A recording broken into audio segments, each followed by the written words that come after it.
James Coburn, truly hated him more than anyone.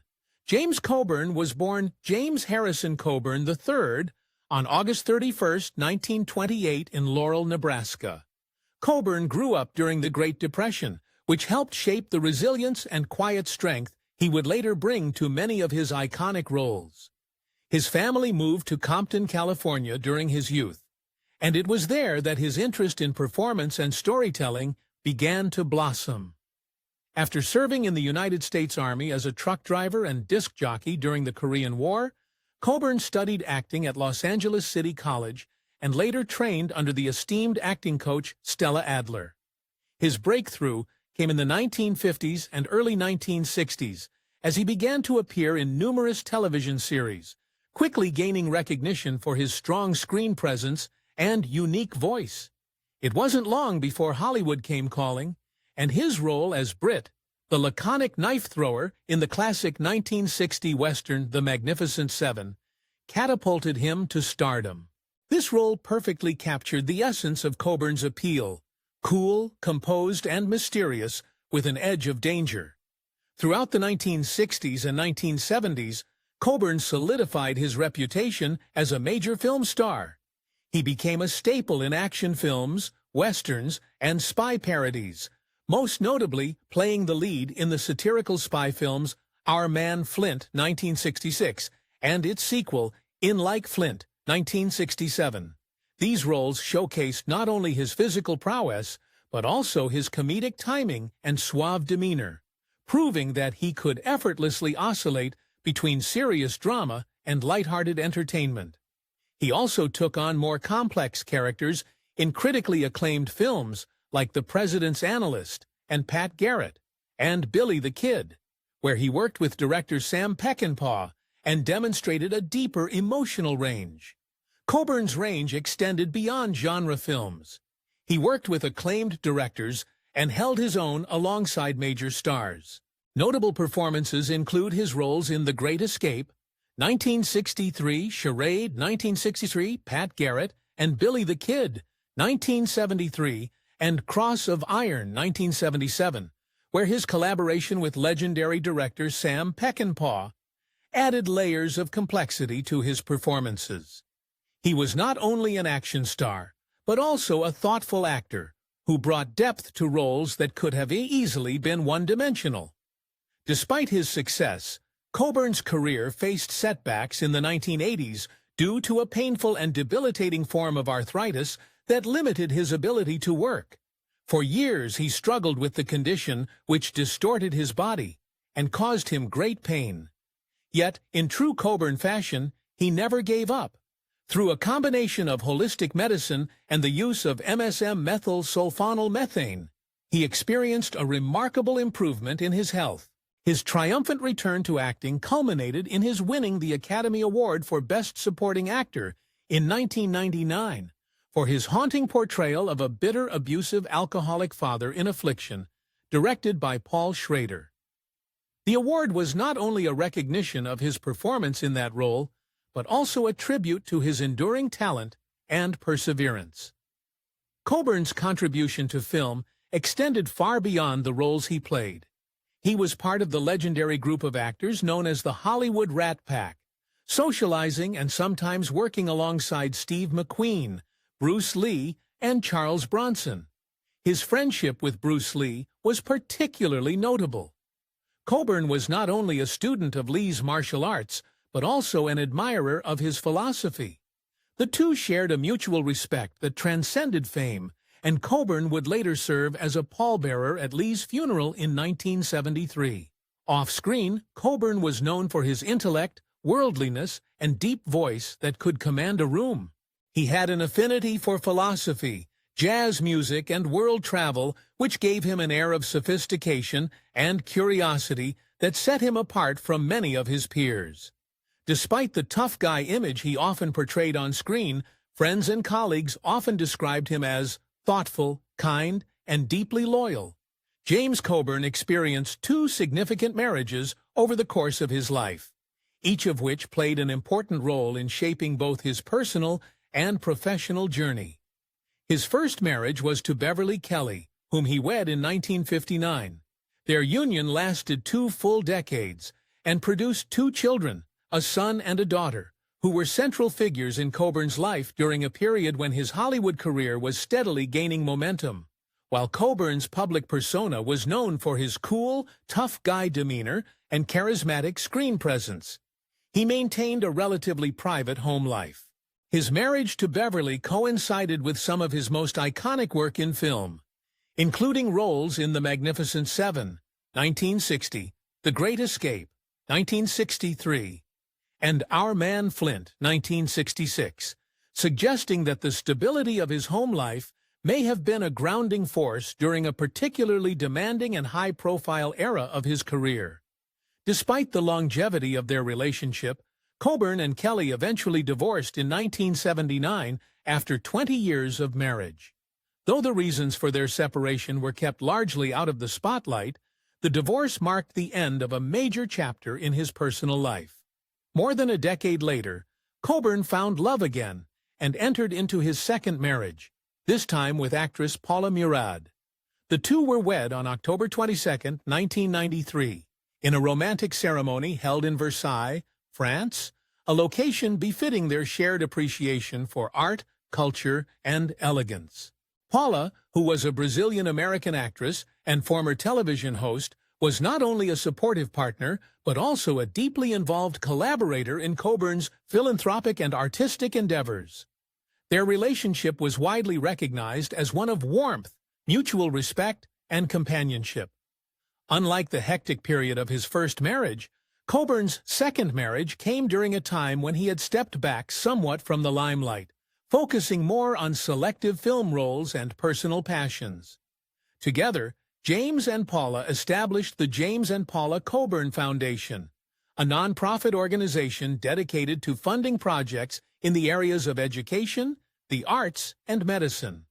The foundation has supported a wide variety of causes, from scholarships for underprivileged youth to support for independent filmmakers and healthcare research, especially initiatives related to rheumatoid arthritis, a condition that deeply affected Coburn himself.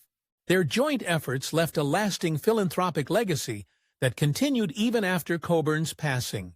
Coburn's struggle with rheumatoid arthritis was one of the most challenging aspects of his adult life. Diagnosed in the late 1970s, the debilitating condition caused intense chronic pain and restricted his mobility to the point that it sidelined his acting career for nearly a decade.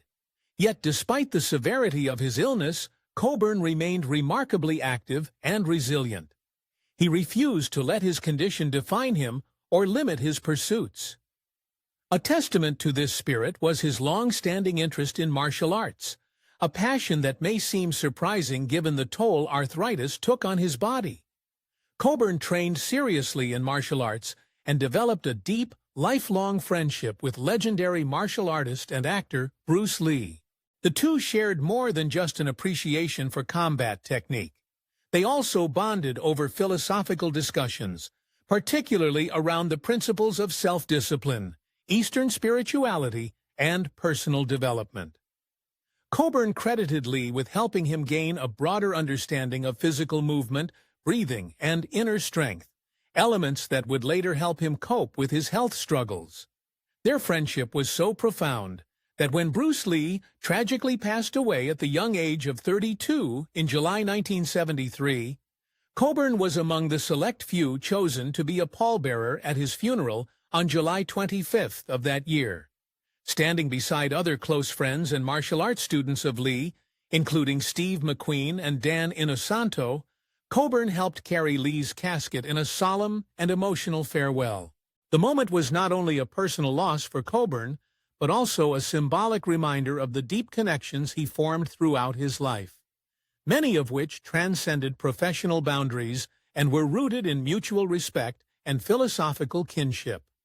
Coburn continued to speak highly of Lee in interviews for decades to come, often crediting him with helping to shape his outlook on both life and the practice of mindful physical movement, which in turn contributed to Coburn's eventual partial recovery and return to acting in the late 1990s. James Coburn was known throughout Hollywood as one of the coolest, most laid-back actors of his generation. With his gravelly voice, toothy grin, and effortlessly smooth demeanor, Coburn was a man who rarely lost his temper and generally got along with most people he worked with. But even the most easygoing souls can be pushed to their limits, and for Coburn, that limit had a name: Yul Brynner. Despite the fact that both men starred together in one of the most iconic westerns of all time, The Magnificent Seven, 1960, their off-screen relationship was anything but harmonious. In fact, Coburn would later go on to say that he had never disliked a fellow actor as intensely as he did Brynner. From the moment the two met on the set, the tension was palpable. Yul Brynner, already a major star thanks to his Oscar-winning role in The King and I, carried himself with a regal air that many interpreted as arrogance. He demanded top billing, expected unquestioning obedience from cast and crew, and often clashed with the director, John Sturges, over creative decisions. Brynner, bald-headed and theatrical in manner, insisted that the camera capture him in the most flattering angles and lighting possible, even if it meant disrupting the entire flow of a scene. For an ensemble film like The Magnificent Seven, where the chemistry between the characters was crucial, Brynner's behavior quickly became a point of contention. James Coburn, in stark contrast, was a team player.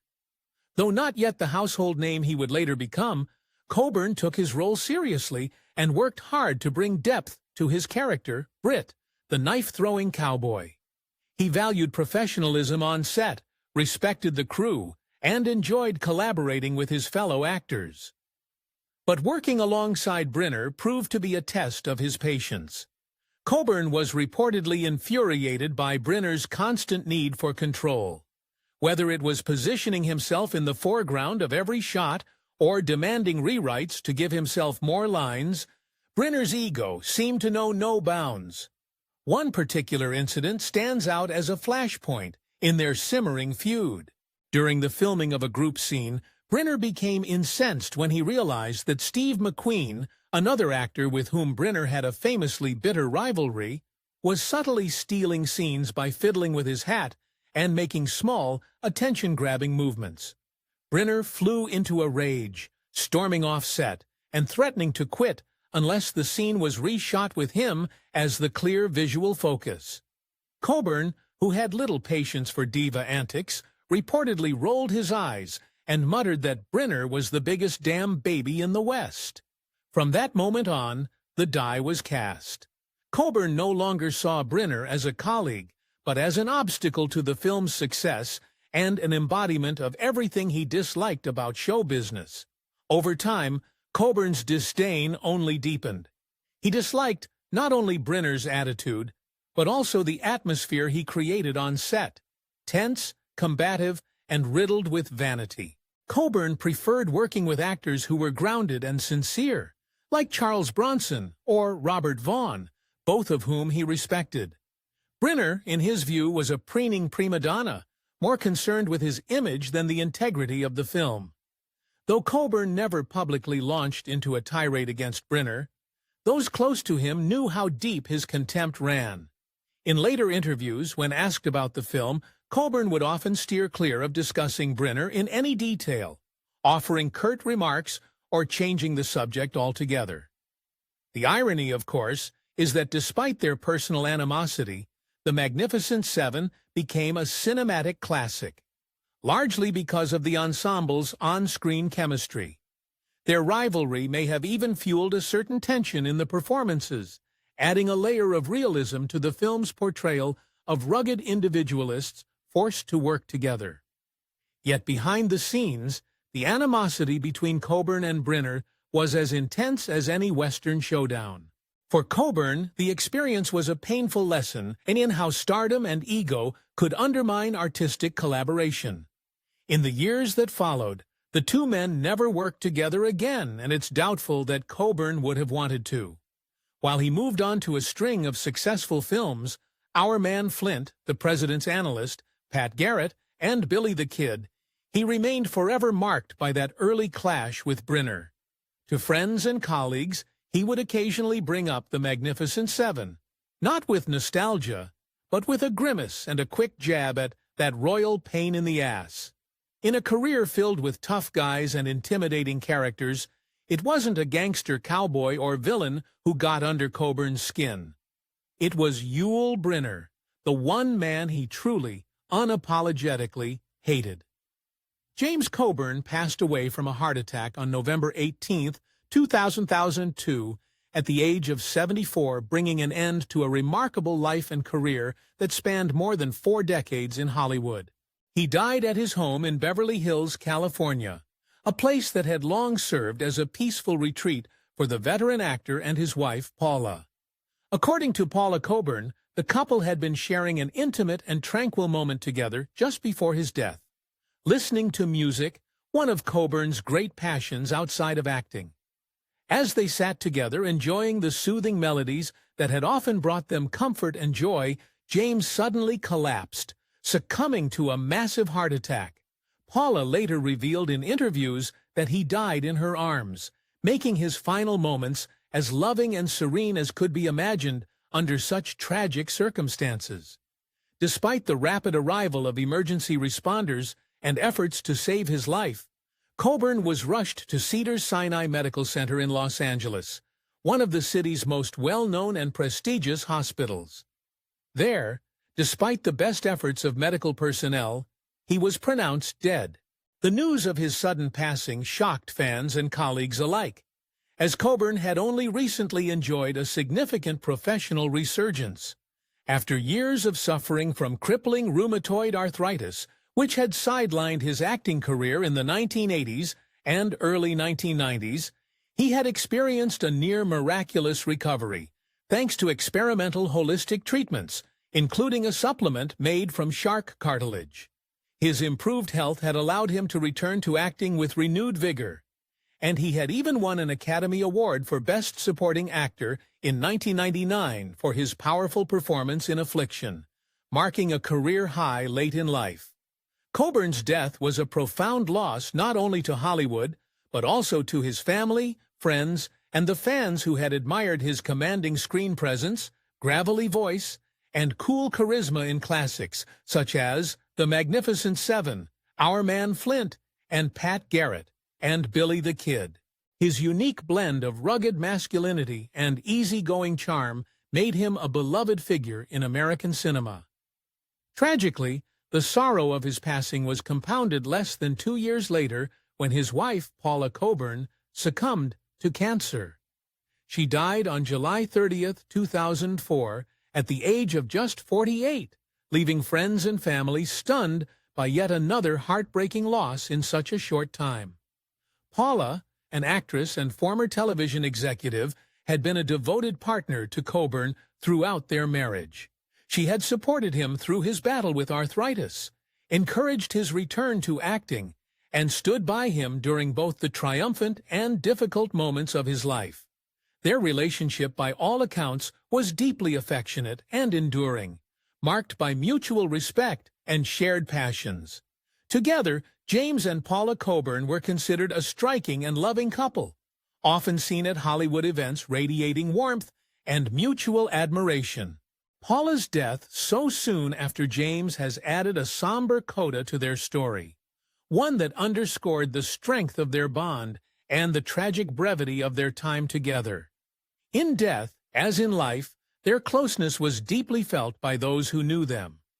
They are remembered not only for their individual contributions to film and entertainment, but also for the enduring love they shared.